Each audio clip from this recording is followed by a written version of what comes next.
The VibeCatch podcast brings you the latest in employee engagement, workforce productivity, and people analytics. Today we talk with Leena Saario, HR manager at JYSK in Finland. Good morning, Leena. Good morning. Thank you for taking the time to talk to us today. Maybe we could start a little bit with your role in the company and what exactly do you do within the HR department? Thank you for inviting me for this discussion. I've been working in JYSK for about 11 and a half years, and the whole time I've been working as an HR manager. And what I am doing, so when I started I was alone. I was the only HR person in the company. And I could say that in JYSK the HR work, it's not very much admin work because we are a lot in the field. So we are visiting the stores, talking to the managers, supporting them. And nowadays we talk very much about HR business partnering. That's what it has always been in JYSK. And what is so we say that we try to attract people, so it's also of course a lot of recruitment. How do we retain the people when we get them to JYSK? So it's about developing. We have a strong career path system, and we talk a lot about talent management. It's all about developing people, and then of course we are very driven by figures. So we are very goal oriented, target oriented. So that goes as well to HR. So we are driven by very close follow up on all figures. So how about the staff turnover? How about the sick absence figures? Staff satisfaction, introduction, we talk about indexes, so that's how we work. Yeah. I'm so happy you mentioned figures, that you're a data-driven company, and I know for a fact that JYSK is a huge company operating in so many countries, therefore you also must deal with a lot of cultures and cultural differences. But coming back to the data, how do you measure or how did you measure the employee performance and well-being within the company? Well, that was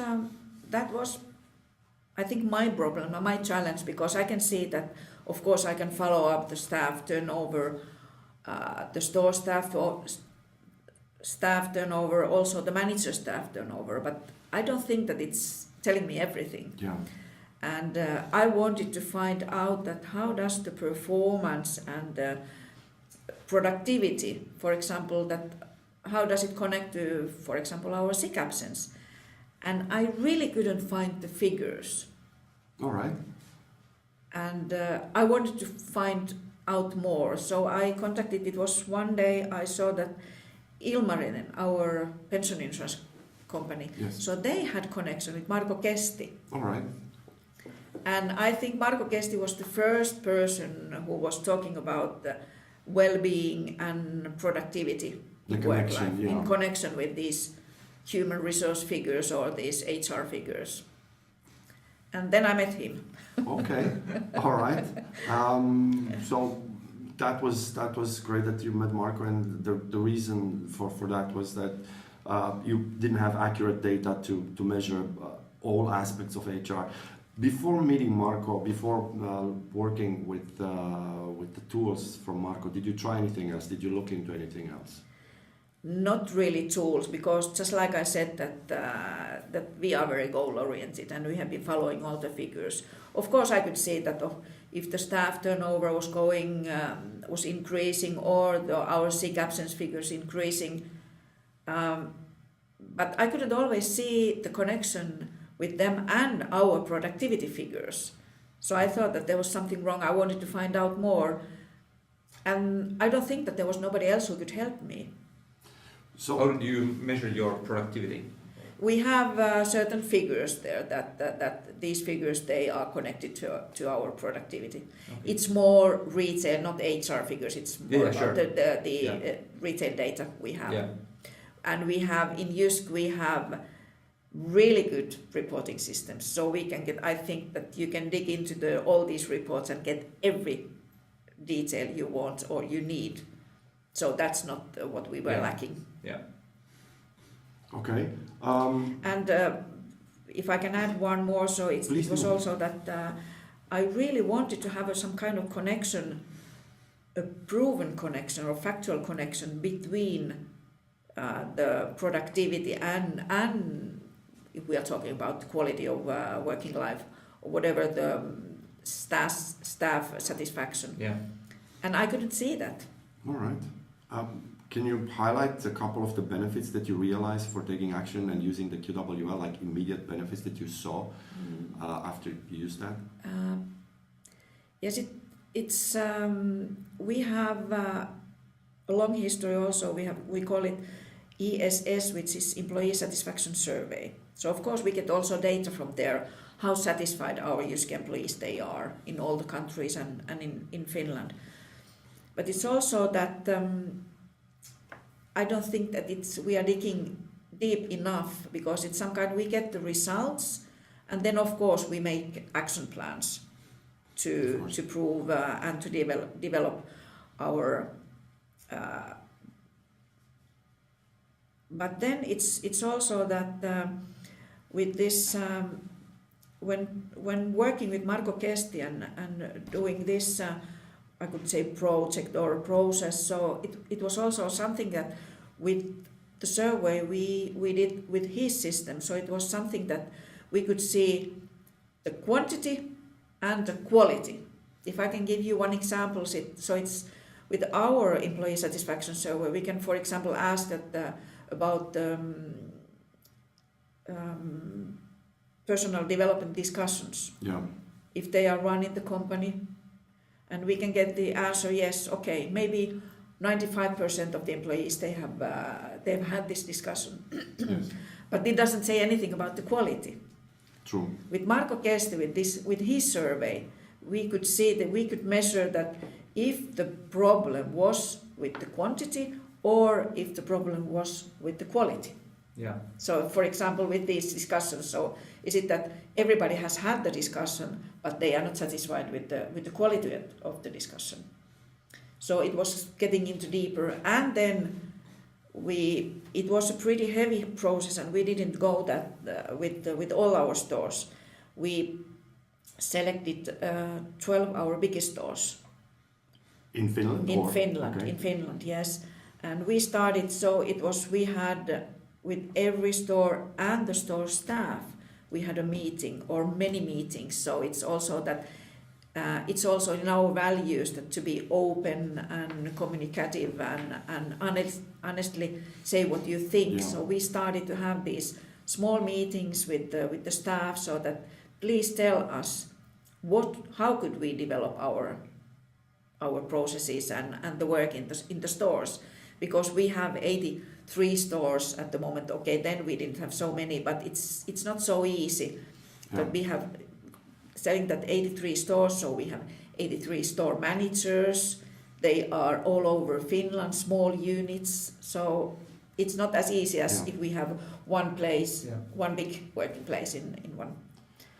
Was there anything in particular that surprised you from the QWL results that you kind of... Yeah, it was maybe surprising that it's not a rocket science. It's very simple and easy things that we are doing. For example, on one store, they were thinking and discussing and developing what they are doing there. And I can say that in JYSK we are very concept driven. Okay. So they say that, okay, there's concept for everything. There's a concept for the stores, for the retail, there's a concept for human resources. So maybe there was also some kind of opinion that because we are so concept driven, so you're not allowed to do anything. But then vice versa, we could see that there are a lot of things, small things that we can do and develop the work in the stores.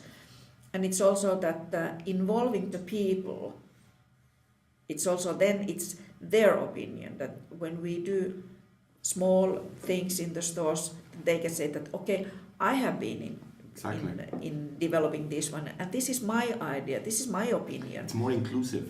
Inclusive, yeah. And then they are much more committed to that one. I fully agree. Yeah. And maybe we were also a little bit afraid that that when we started process, so the feedback from the staff, from our store staff, the employees, that they will say that we have the concept, we cannot do anything, and there's something I can say this, but this is not going to happen. But it didn't, and it was, they really could find out small things that, for example, they could develop the communication in between in between the staff and the store,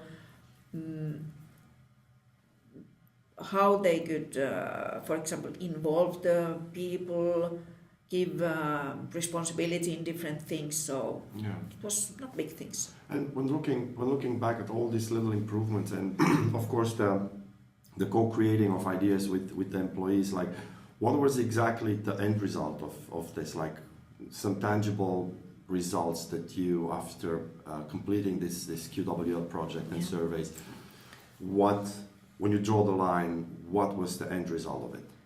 The end result, it was because we measured the 12 stores, so we could see that the productivity in these stores, it increased more than in our other stores. We could also see also that the sick absence figures, they went down. Okay. Also the staff turnover, and then of course we could measure with this employee satisfaction survey. Okay, we do it every second year, so it's not every year, but we could also see the results in there. So there was a lot of small things that we could see that, because then we could compare the results of those 12 stores to the other stores we have. So they were better than the rest of the stores. Okay.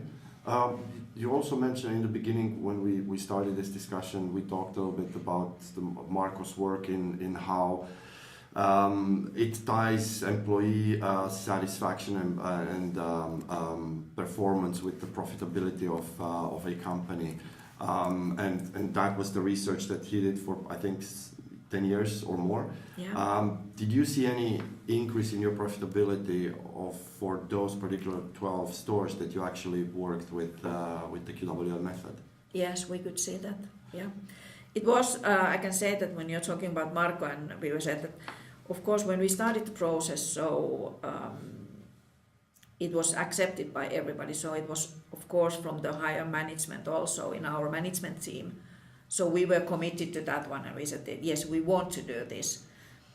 And what I have to say that this Marco's model, it's not very easy to understand. It's a little bit complicated. So of course we needed to say that the acceptance for how does it work from our management team. Yes. But then we needed to go out maybe a little bit simpler way for our district managers and the store managers, and then of course the store staff. But we could see that the profitability and the productivity also increased in those 12 stores. Okay. What did you find to be the most difficult things in QWL to basically implement in the stores, or kind of method? What was kind of the difficult thing? For our part, because just like I said, that we have a lot of small units, small stores all over Finland, then of course it was a pretty heavy process, and that's why we didn't include all our stores. We took only to 12 one, because having all these meetings, it's also taking a lot of working time. Yeah. We are very, just like I said, that we measure all the working hours and of course the salaries like all the others, but when having all these small stores, so we needed to think about how many working hours do we need there, and then so it's also having these meetings. We have a long opening hours, of course, that we had to start very early in the morning if we wanted to have all the staff there. So it was not easy to plan, travel all over, travel to Oulu, travel to Lappeenranta and Seinäjoki and all over Finland. So it needed planning. It needed also that thinking about the working shifts and staff planning and whatever. So that's why we thought that it's impossible to include all our stores and thinking about these 12 biggest stores. Okay. Did I answer to your question? I was thinking about the because sometimes we hear that the quantity and quality scale, for example, can be a bit difficult to understand compared to the traditional 1 to 5 scale, for example. So I was wondering if you had any issues with that. I don't think so, because it's also we had help from Markus' company. Also, there was one person who was really good, and she was running all the meetings in the stores, because we thought that when it's an external one, so maybe he or she is seeing much more than we do. She was really good, and she was also, when we were having, before we started, so we had a meeting for the district managers, also for the store managers. They were there, and we explained how it's working. So I don't think that there was any problems understanding, or any challenges understanding this quantity or quality figures, because they were really well explained that, okay, this is confirming and why these people, they are answering like this, and you can see that there's challenge in these stores for those ones, and I personally liked it very much, and I think that also our staff who were working with that one, so they could understand the mechanics in that that's our experience as well. It's in a way unique to us, like to have that scale. Most other surveys have this one-dimensional scale, so it's really, and it really gives more detailed information. But and at the same time, it's not that difficult to understand in the end. Like quantity and quality, they're quite self-explanatory as well. So, and just like you said, that most of the surveys, they lack that kind of going into that deep, because it doesn't say. And then of course, when you make these surveys, it's not only making the surveys and getting the results, it's then developing the business. So the challenge is that if you get only these quality answers and the results, then there might be a misunderstanding what to be developing. And maybe not to develop the right things. Exactly. But with this one, when we got this Markus result, so I think that we could really see and get deeper into that, what is our goal and what we really need to develop in our business. Yeah. What do you think was the kind of the most important thing, or the important things to get the results that you got in the end? Like how did you take action? Was it the responsibility of the store managers, or did you help from central HR, or how did the actions took place? No, it was mostly the stores and the store manager who did it. Okay, of course, then we have the store manager is the district manager. So the district managers, they were also, of course, involved, and they were following up, because they are going around in the stores. But of course, we in HR, we were also involved and following up. But it was mostly, I think, the success, it was there that we gave the responsibility for the store managers. They really could see that, okay, it was not us from the management or from HR who were saying that you have to do this and this and this.